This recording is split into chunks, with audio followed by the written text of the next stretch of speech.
Joining us today, Danny Strong, creator, writer, and showrunner of Dopesick on Hulu. Danny, it's great to have you with us. Thanks for the time. Thanks so much for having me. I really appreciate it. And congratulations on the success and the Emmy noms, but I think maybe most importantly is just the social impact you've had with the show. And I have to imagine, given with what I've read about your origins and the story, you were moved by the story, right? I'd say you were outraged. Yeah, I knew very little about the facts when I originally started reading it, and I was stunned, angered, enraged. I couldn't believe how one company that was micromanaged, that was run by a single family, could cause so much destruction in this country for this very small group of people to make billions of dollars. It was a stunning story to me, and the facts of the case that they had pled guilty to in 2007 as a company, I thought people need to understand what this company has already pled guilty to, the actions that they had committed to lie about a dangerous narcotic, claiming that it was in fact safe and non-addictive when it was not. Right. Do you think, to you, is the nugget of the story about the cultural backdrop, right? What happened to America that allowed this to happen? Or is it about the behavior of the Sacklers in Purdue? Is it about regulators and maybe their lack of attentiveness? Or is it really a combination? Well, I don't think it's the cultural backdrop, because they created the cultural backdrop that turned into the opioid crisis. I really think it's about the Sacklers and Purdue Pharma, the lies of this company, but very much so about the regulators as well. I think you were spot on bringing that up, and how the institutions that are supposed to protect us from a criminal company like Purdue Pharma not only failed us, but at times colluded with them, enabled them.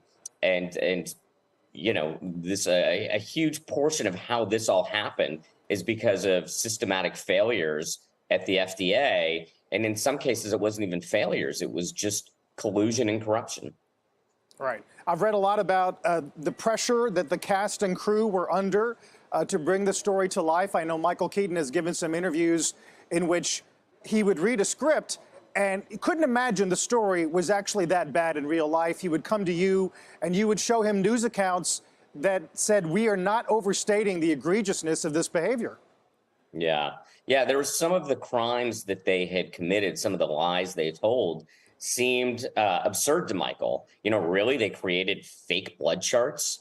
They created fake slogans that were 100% untrue. And then I would just show him the documentation of the fake blood charts, of the fake slogans, the fact that they ultimately, as I said before, pled guilty to these crimes. And then after the guilty plea, they would just continue with their behavior, their actions, their prescribing as vigorous as they did before they actually pled guilty to these crimes. So it's the outrage just goes on and on and on. The story never ends, and we're still living with it right now. Right. Given all that, was it a challenge to pitch? I mean, did it narrow your universe of potential buyers? Talk about how you sold it. Yeah, that's a very good question. It was pretty frustrating, actually. I had this best-selling book by Beth Macy. I had incredible producers, Warren Littlefield and John Goldwyn. These two legendary producers were attached to it. And I have a decent background telling true life stories. So we thought we were going to go around and that all the studios were going to be, and all the networks were going to be interested in the show. And in fact, the opposite was the case.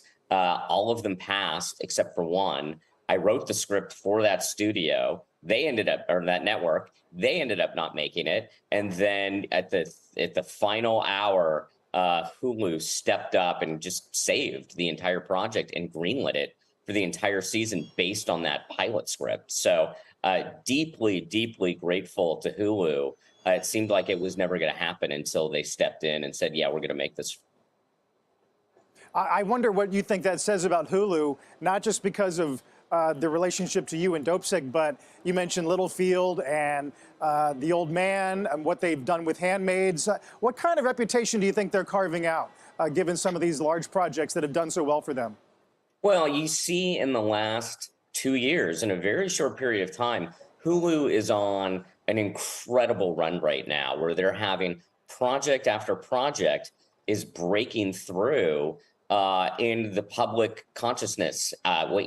We have a joke in the business, which is if people have even heard of your show, then you're a success at this point, because there is so much content and so much competition. But Hulu it's literally there. It's like 6 in a row now for the last 18 months of project breaking through in a really major way. I think it's a very exciting place to be right now as an artist. And I think, they're just one of the forerunners of providing content to this country right now, quality content. Yeah, I wonder, I mean, is the creative side talking about where it should fit long-term strategically for any of their ownership partners, or is that really not your concern at this point? Well, you do talk about these things, but the truth is that it's so hard for a writer, a director to get any project set up anywhere that at the end of the day, you're grateful that if even one buys it. So you've got your target places, the places that you would love to do something at, and it's not, it's sort of the name brands: Hulu, Netflix, HBO Max. Now, Apple has been on a great run as well recently. So these are sort of your top choices, I think, to sell things, but that doesn't mean that you want to sell it to them, that they're going to buy it. Everyone wants to sell it to them. So it's just a very, very difficult business from the artist side to just get any project going on any level. And, the fact that I had the successful project at Hulu, I'm thrilled because now I've got a great place to go with my next one, which is Hulu. I would love to work with them again. That's interesting. I think from the outside, the view is, it's a seller's market. These creators, these content people with ideas, they've got this new generation of companies with deep pockets, and they need content. I guess I'm wondering, why is it challenging? You make it sound like it's a bit of a hard move getting through some of these meetings. Yeah, so your point of view makes perfect sense.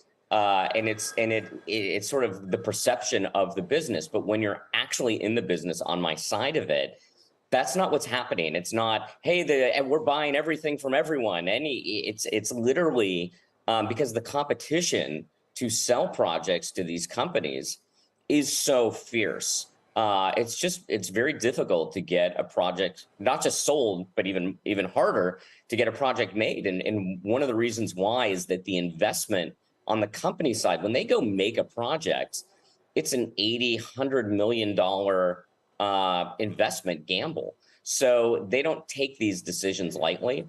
And our challenge, our goal on the artist side is to convince you, to excite the buyers that, hey, this is going to be a great show. But that doesn't mean they're automatically just going to buy it. Right. I wonder what kind of advice or what your view is right now of broadcast specifically. A lot of the projects you've developed, I mean, you've had relationships with the big broadcasters, but have we reached a point where the consumer is craving and expecting a story with so much vigor and texture that it's just not possible to sell it to legacy broadcasting? I mean, where do they fit in right now after losing all the time spent and now being almost a non-thought when it comes to award season? Yeah. Well, first off, this interview is really interesting. It wasn't what I was expecting. I thought we were going to be just talking about Dopesick, and I love that we're actually talking about the business of the business at this point. So I think that your question, it's a key question that many people have been talking about in the industry for several years now. And my attitude towards it is yes, the streaming audience, the cable audience is still growing, and that the content on streaming and cable is very sophisticated at times, very lots of layers, lots of depth.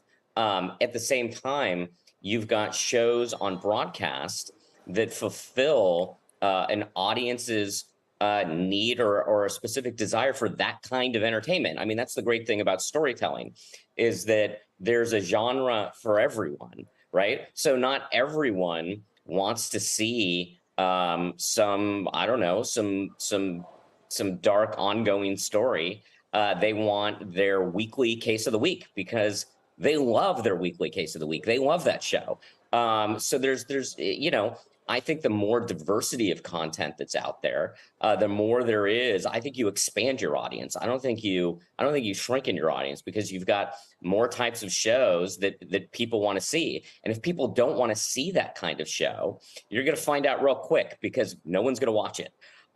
So it's I don't think that it's just got to be, you know, cable streaming versus broadcast. I think there actually is an audience for broadcast. I know there is, because we see the numbers and people still watch these shows and they love these kinds of shows. So I think there's no limitation for the type of programming you can do. I think the key is whatever you're doing, you need to do it well so that people want to watch your show. Right. We mentioned the awards, and Dopesick is up for producing, writing, and directing for limited or anthology. It seems like a natural to get your show talked about, as you said a moment ago, but then people say, oh, but award show viewership has declined over the years. How much mileage do we get out of awards right now?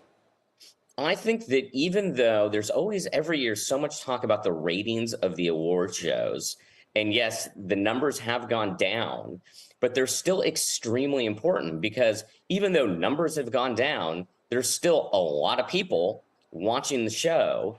And what the show does is it creates a platform to advertise all of these shows, right? So if you're a huge, I don't know, if you're a huge broadcast fan, or maybe you just have Netflix and you don't have Hulu, right? And then you go and you watch the Emmys, and you see, oh, this Dopesick show looks really cool, and the Dropout looks really cool. Maybe I should check Hulu out, right? Or vice versa. So these award shows ultimately function as a platform for the shows themselves. And I think that's a great thing. I think it brings more attention to quality shows, because hopefully the shows that are getting nominated are in fact shows of quality. So I think they serve a great purpose. I'm really glad that the Golden Globes, it looks like, are going to be coming back.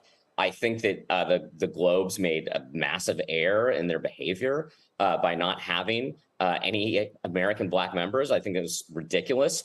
At the same time, I don't think they should be canceled. I think that they need to course correct. And then I think that they need to come back on the air, because they provide a giant platform for content, and specifically for shows that aren't as popular as other shows. So it just brings more eyeballs to the work, and that's what this is all about at the end of the day when it comes to award shows. Right. And it's fun to win an award. I mean, don't get me wrong, I'm thrilled to be there. Absolutely thrilled to be nominated. I'm thrilled for the show. It's a lot of fun for myself. It's a lot of fun for my cast members and my crew, and everyone that gets nominated, everyone that doesn't get nominated. Just be part of the show that got a lot of nominations is extremely rewarding. But the ultimate goal is to bring more viewers to the show. And in the case of our show, because the show has such a strong agenda, you know, redefining the nature of addiction, shining a light on the crimes of Purdue Pharma, giving a deeper, better understanding of treatments like buprenorphine. I mean, we have some real missions here. So to get more eyeballs on the show really does help promote and shine a light on these issues that we really wanted to talk about. Yeah, well, we'll be rooting for you, Danny. The Emmys, of course, September 12th on NBC. Our thanks to you. It's great to see you again. Thanks so much. Hey, thanks so much for having me. It was a really fun interview. Danny Strong, of course, creator, writer, and showrunner of Dopesick on Hulu.